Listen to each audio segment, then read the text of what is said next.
जय हिंद बच्चों, आप कैसे हैं। आशा करती हूँ कि आप घर पर सुरक्षित होंगे, स्वस्थ होंगे, खुश होंगे।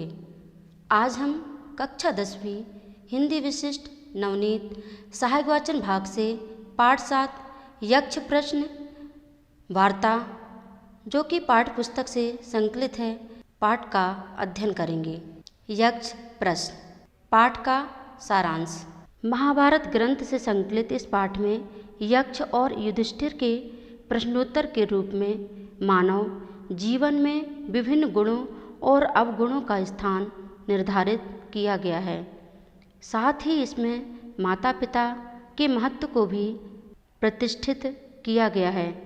धैर्य, महान लोगों की संगत, विद्या, दान, शील और सच्चरित्र जैसे सद्गुणों को ग्रहण करने और अहंकार, क्रोध और लालच जैसी दुष्प्रवृत्तियों का त्याग करने की प्रेरणा यक्ष प्रश्न नामक पाठ से मिलती है।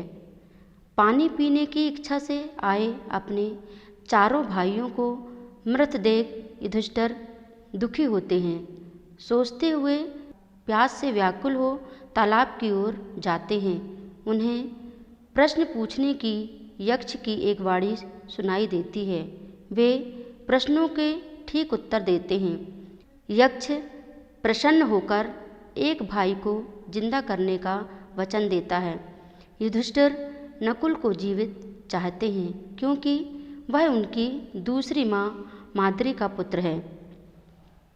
यक्ष युधिष्ठिर के पक्षपात रहित स्वभाव पर प्रसन्न होकर चारों भाइयों को जिंदा होने का आशीष देते हैं।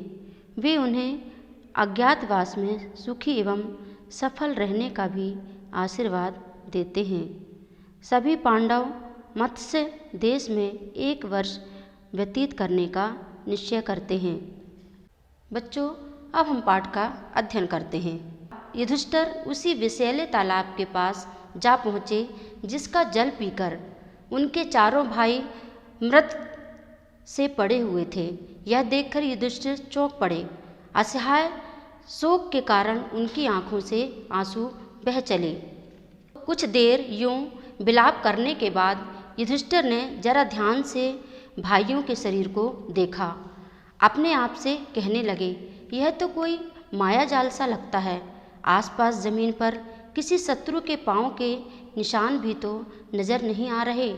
हो सकता है कि यह भी दुर्योधन का ही कोई षड्यंत्र हो।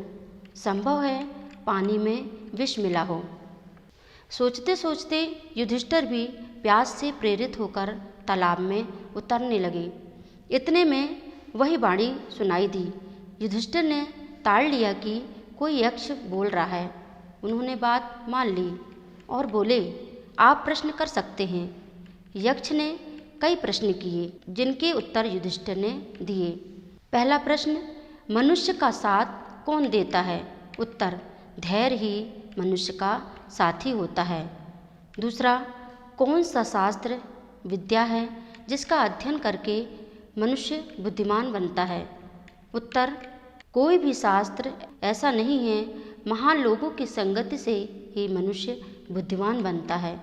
अगला प्रश्न, भूमि से भारी क्या है? संतान को कोख में धारण करने वाली माता भूमि से भारी होती है। आकाश से ऊंचा कौन है? पिता। हवा से भी तेज चलने वाला कौन है? मन। घास से भी तुच्छ कौन सी चीज होती है? चिंता। विदेश जाने वाले का कौन साथी होता है?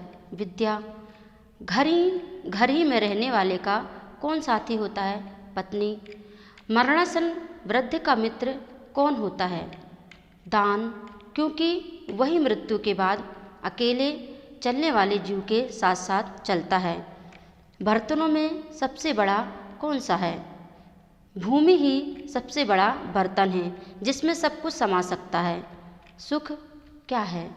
सुख वह चीज़ है जो शील और सच्चरित्रता पर स्थित है। किसके छूट जाने पर मनुष्य सर्वप्रिय बनता है? अहम भाव के छूट जाने पर। किस चीज़ के खो जाने से दुख नहीं होता? क्रोध के खो जाने से। किस चीज़ को गवाकर मनुष्य धनी बनता है? लालच को। संसार में सबसे बड़े आश्चर्य की बात क्या है? हर रोज़ आँखों के सामने कितने ही प्राणियों को मृत्यु के मुंह में जाते देखकर भी बचे हुए प्राणी जो यह सोचते हैं कि हम अमर रहें, यह महान आश्चर्य की बात है। इसी प्रकार यक्ष ने कई अन्य प्रश्न भी किए और युधिष्ठिर ने उन सबके ठीक ठीक उत्तर दिए। अंत में यक्ष बोला, राजन, मैं तुम्हारे मृत भाइयों में से एक को जीवित कर सकता हूँ। तुम जिस किसी को भी चाहो वह जीवित हो जाएगा। युधिष्ठिर ने पल भर सोचा कि किसे जीवित कराऊं। थोड़ी देर रुककर बोले, मेरा छोटा भाई नकुल जी उठे। युधिष्ठिर के इस प्रकार बोलते ही यक्ष ने सामने प्रकट होकर पूछा, युधिष्ठिर, 10,000 हाथियों के बल वाले भीमसेन को छोड़कर तुमने नकुल को जीवित करवाना क्यों ठीक समझा? युधिष्ठिर ने कहा, यक्षराज, मैंने जो नकुल को जीवित करवाना चाहा वह सिर्फ इसी कारण कि मेरे पिता की 2 पत्नियों में से माता कुंती का बचा हुआ एक पुत्र तो मैं हूँ। मैं चाहता हूँ कि माता माद्री का भी एक पुत्र जीवित हो उठे, जिससे हिसाब बराबर हो जाए। अतः आप कृपा करके नकुल को जीवित कर दें। पक्षपात से रहित मेरे प्यारे पुत्र, तुम्हारे चारों ही भाई जी उठें।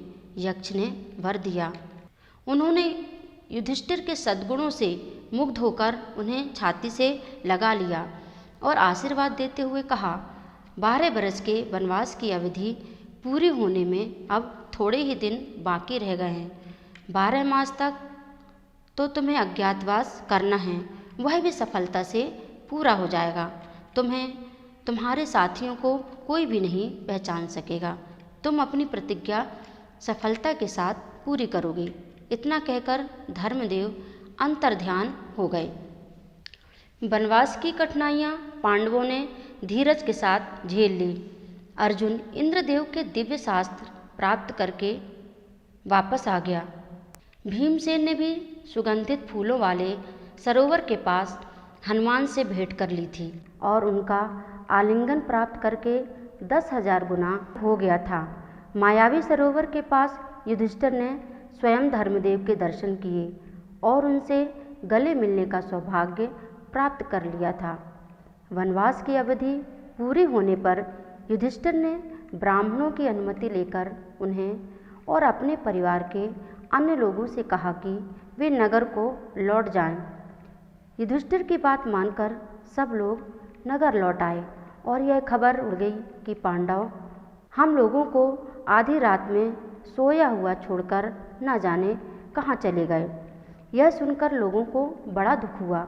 इधर पांडव वन में एक एकांत स्थान में बैठकर आगे के कार्यक्रम पर सोच विचार करने लगे। युधिष्ठिर ने अर्जुन से पूछा, अर्जुन, बताओ कि यह 13वां बरस किस देश में और किस तरह बिताया जाए। अर्जुन ने जवाब दिया, महाराज, इसमें संदेह नहीं है कि हम 12 महीने बड़ी सुगमता के साथ इस प्रकार बिता सकेंगे कि जिसमें किसी को भी हमारा असली परिचय प्राप्त न हो सके। अच्छा, यही होगा, हम सब एक साथ ही रहें। कौरवों के देश के आसपास पांचाल, मत्स्य, वैदेह, बाल्हिक, दशारण, शूरसेन, मगध आदि कितने ही देश हैं। इसमें से आप जिसे पसंद करें वहीं जाकर रह जाएंगे। यदि मुझसे पूछा जाए तो मैं कहूँगा कि मत्स्य देश में जाकर रहना ठीक होगा। इस देश के अधीश राजा विराट हैं। विराट नगर बहुत ही सुंदर और समृद्ध है। मेरी तो ऐसी ही राय है, आगे आप जो उचित समझें। युधिष्ठिर ने कहा, मत्स्याधिपति राजा विराट बड़े शक्ति संपन्न हैं। दुर्योधन की बातों में भी वह आने वाले नहीं हैं। अतः राजा विराट के यहाँ छिपकर रहा जाए। अब हम दीपक की आत्मकथा पढ़ेंगे, जो कि संकलित है और एक आत्मकथा है। पाठ का सारांश। दीपक की आत्मकथा नामक इस पाठ में कुम्हार द्वारा दीपक निर्माण की प्रक्रिया का बखान करते हुए महान संदेश दिया गया है। जो काल की मार को सहते हैं, कुटते, गलते, तपते और संघर्षों की भट्टी में पकते हैं, वे ही अपने त्याग और तप के बल पर महानता धारण करते हैं। वे ही जीवन की सार्थकता को प्राप्त करते हैं। इस पाठ में यह शिक्षा प्रदान की गई है कि एक नन्हा सा दीपक स्वयं जलकर भी किस तरह दूसरों को प्रकाश देने में अपना जीवन अर्पित कर देता है। ठीक उसी प्रकार मनुष्य को भी जीवन के संघर्षों से घबराए बिना अपने आत्मबल को विकसित करके समाज और राष्ट्र के हित में अपना सर्वस्व न्यौछावर कर देना चाहिए। जीवन का रस समर्पण, सेवा, त्याग में है, स्वार्थपूर्ति, आलस्य या पाने में नहीं। आइए अब हम पाठ पढ़ते हैं। वर्तमान युग ज्ञान विज्ञान का युग है। ऐसे में यदि एक दीपक भी पढ़ने पढ़ाने की बात करता है तो इसमें आश्चर्य क्या। फिर पढ़ने पढ़ाने का संबंध ज्ञान के प्रकाश से है और मुझ दीपक का संबंध अंधकार के प्रकाश से है। ज्ञान अंतर के अंधकार का हरण करता है तो मैं बाह्य अंधकार दूर करता हूँ। फलता हम दोनों ही सहकर्मी सहधर्मी तो हैं ही, आपस में भाई भाई भी हैं। अतः इसी आकर्षण के वशीभूत होकर आज सुबह सुबह मैंने दैनिक समाचार पत्र पर दृष्टि डाली तो एक शीर्षक पर नज़र पड़ते ही मन बल्लियों उछल पड़ा। लिखा था दीपक की आत्मकथा, अर्थात मेरी अपनी आत्मकथा। शीर्षक पढ़ते ही खो गया मैं अपने जन्म की स्मृति में। कुछ ही दिनों पूर्व की बात है। उस दिन सूर्योदय काल था। जगत साक्षी भगवान भास्कर की अरुणम किरणें अभी धरा का स्पर्श कर ही रही थी। मैं भी माटी के सम्मिष्ट स्वरूप में गौरवशालिनी धरा का अंश बना अपने आप को गौरवान्वित अनुभव कर रहा था। साथ ही तत्पर था प्रथम रवि अंशु के हार्दिक स्वागत में। उसी समय एक कुम्हार परिवार के सदस्य वहां आकर उपस्थित हुए और बिना कुछ सोचे विचारे बड़ी निर्ममता से कुदाली से खोद खोद कर उन्होंने मुझे और मेरे अन्य बंधु बांधवों को धरा के अंग से अलग कर दिया। हम पोर पोर बिखर गए। हमारा अस्तित्व भूमि से मिट्टी मात्र हो गया। मैं रुआंसा हो गया। कातर दृष्टि से माता पृथ्वी की ओर देखने लगा। माँ की मूक दृष्टि ने मानो मुझसे कहा, रो मत, संघर्ष का क्षण है, धैर्य रखो, जाओ। विधाता कुम्हार के माध्यम से तुमसे कोई बड़ा कार्य कराना चाहते हैं। बेटा, ईश्वर किसी महान कार्य के लिए जिसका चयन करते हैं उसी के समक्ष चुनौती भी उपस्थित करते हैं। चुनौती को वीरता के साथ स्वीकार करना ही महानता प्राप्त करने का प्रथम गुण है, क्योंकि वीरता ही लक्ष्य का वर्ण करती है। माँ के इन गंभीर, सारपूर्ण एवं आदेशात्मक स्वर को सुनकर मैं मन मानकर रह गया, किंतु माँ के ये स्वर बार बार मेरे मन मस्तिष्क में गूंज रहे थे। महान कार्य के लिए चयन करते हैं, चुनौती उपस्थित करते हैं। चुनौती को वीरता के साथ स्वीकार करना ही महानता प्राप्त करने का प्रथम गुण है, क्योंकि वीरता ही लक्ष्य का वर्ण करती है। माँ के इन गंभीर, सारपूर्ण एवं आदेशात्मक स्वर को सुनकर मैं मन मारकर रह गया, किंतु माँ के ये स्वर बार बार मेरे मन मस्तिष्क में गूंज रहे थे। महान कार्य के लिए चयन करते हैं, चुनौती उपस्थित करते हैं। चुनौती को वीरता के साथ स्वीकार मुझे प्रतीत हो रहा था कि एक तरफ कानों में गुंजन हो रहा था और दूसरी तरफ मेरे हृदय में विचारों का महातत्व दृढ़ता प्राप्त कर रहा था। बांधवों सहित टोकरियों में भर लिया और सिर पर रखकर घर की ओर चल दिए। टोकरी में पड़ा और सिर पर चढ़ा।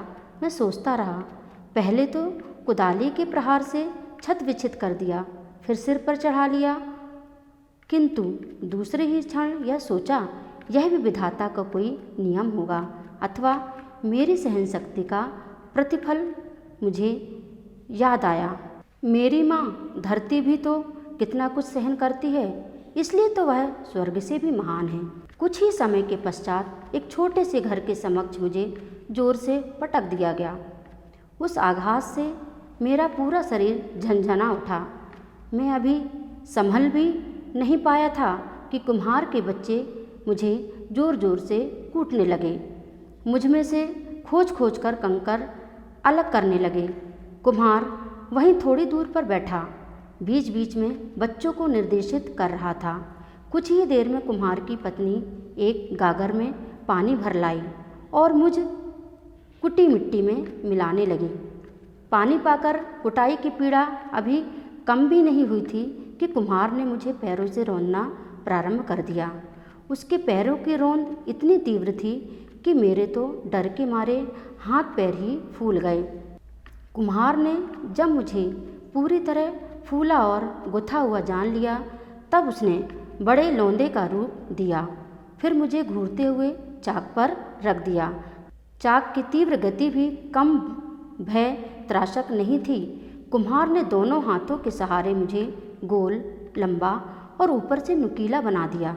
इसके पश्चात ऊपर की नुकीली गीली थोड़ी सी मिट्टी को अपनी उंगलियों के सहारे चाक पर आकार देना प्रारंभ किया। मैं हतप्रभ था। उसकी कुशल कलाकारी ने मुझे दीप का स्वरूप दिया और एक मोटे से मजबूत धागे से काटकर चाक से अलग कर दिया। उस क्षण में अपने नवीन स्वरूप को देखकर अत्यंत प्रसन्न हुआ। सारे आघात, सारी पीड़ा विस्मृत सी हो गई।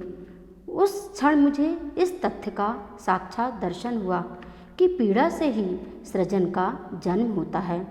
कई दिनों तक मुझे कड़ी धूप में सुखाया गया। मैंने सूर्य के उस दाहक स्वरूप को सहन किया, या फिर यह कहूँ कि रवि के उस प्रखर तेज को धारण करके मैंने अंदर के कच्चेपन को दूर किया। मेरी समझ में सूर्य की सत्संगति से मैं मजबूत हो गया था, किंतु कुम्हार को संतुष्टि कहाँ। उसने मुझे पुनः आग की भट्टी में पकने के लिए डाल दिया। मित्रों, भट्टी की तीव्र दाहकता का वर्णन क्या करूं। देखने वाले तो क्या, सुनने वालों की भी दिल दहल जाएं। मुझे कुम्हार पर बहुत क्रोध आ रहा था, किंतु मेरा वह क्रोध उस क्षण श्रद्धा में बदल गया जब आवा ठंडा हुआ और कुम्हार ने स्नेह और उल्लास से बाहर निकाला। बाहर आकर खुले आकाश और ठंडी हवा के संपर्क से मुझे शीतलता की अनुभूति हुई। उसी समय मैंने देखा मेरा जो सहोदर आवे में कुछ किनारे पर था, जिसने अग्नि की दाहकता का सामना नहीं किया था, वह कमज़ोर था। आवे से निकलते समय ही वह एक जरा से धक्के से टूट गया था। अब मैं मजबूत था। मैंने जीवन के अनेक थापों और तापों को सहा था। अपने अस्तित्व की रक्षा के लिए, अपने आत्मबल को मजबूत करने के लिए कुम्हार मुझे रंग रहा था और मैं कुम्हार में गुरुता के दर्शन कर रहा था। बगल में बैठा कुम्हार का पुत्र एक दोहा गा रहा था, मुझे सुनाई दे रहा था। गुरु कुम्हार शिष्य कुंभ है, गढ़ गढ़ काढ़े खोट, अंतर हाथ सहार दे, बाहर मारे चोट। ये पंक्तियाँ महाकवि कबीर की हैं। इसमें कबीर कहते हैं कि गुरु कुम्हार की तरह है तथा शिष्य घड़े के समान। जैसे कुम्हार घड़े को बनाते समय अंदर से हाथ का सहारा लगाता है और बाहर से चोट मारकर उसे ठीक करता है, उसी तरह गुरु भी शिष्य के वास्तविक हित का ध्यान रखकर शिष्य को प्रताड़ित करता है और उसे सच्ची शिक्षा प्रदान करता है। जैसे कुम्हार के चोट मारने में घड़े का स्वरूप ठीक करना होता है, ना कि उस घड़े को फोड़ना, वैसे ही गुरु की ताड़ना शिष्य को हानि पहुंचाने की नहीं होती। उसका भला करने का भाव गुरु के मन में रहता है। प्रताड़ना तो उसे सद्मार्ग पर लाने के लिए होती है। कुम्हार प्रसन्न हो रहा था, क्योंकि समय के थपेड़ों को सहकर भी, कठिन संघर्षों का सामना करके भी मैंने चुनौती को स्वीकार किया था, अपने आप को सच्चा दीप सिद्ध किया था।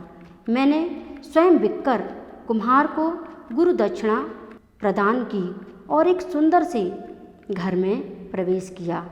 अरे यह क्या! लक्ष्य प्राप्ति के हर्ष को कुछ क्षण भी भली प्रकार अनुभव नहीं कर पाया था कि मुझे गलने के लिए पानी में डाल दिया गया, फिर सुखाया गया। मुझ में तेल भरकर बाती डाली गई। मंत्रोच्चारण सहित अक्षत, रोली, चंदन और पुष्प से पूजा करके मुझे प्रज्वलित किया गया। मैं दीप से दीपक बनकर जीवन की पूर्णता प्राप्त कर रहा था, हरण कर रहा था उस तमस का जो पसरा हुआ था। माता धरित्री के सीने पर फैला रहा था प्रकाश चारों दिशाओं में। मूक नमन कर रहा था उन पंच तत्वों को जिनके योग से साकार रूप धारण किया था मेरे भौतिक शरीर ने। मूक नमन कर रहा था कृतज्ञ भाव से पुनः अपनी माँ भूमि को, अपनी मातृभूमि को। माँ पृथ्वी मुझे आशीष प्रदान कर रही थी। अपनी कुछ ही की धन्यता की अनुभूति के साथ इस गहरी भावानुभूति से बाहर निकल जब मैं सचेतनता को प्राप्त हुआ तो पाया घर के मुखिया अपने बच्चों को उदाहरण देकर शिक्षा दे रहे थे। देखो बच्चों, जिस प्रकार यह नन्हा सा दीप स्वयं जलकर भी दूसरों को प्रकाश देने में ही अपना जीवन अर्पित कर देता है, ठीक उसी प्रकार मनुष्य को भी जीवन के संघर्षों से घबराए बिना अपने आत्मबल को विकसित करके समाज और राष्ट्र के हित में अपना सर्वस्व निछावर कर देना चाहिए। यही मानव जीवन की सार्थकता है, क्योंकि त्याग के सुख का आनंद अनिर्वचनीय होता है, अतुलनीय होता है।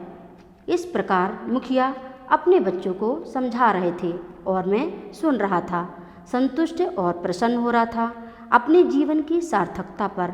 मिट्टी से दीप और दीप से दीपक तक की यात्रा पर।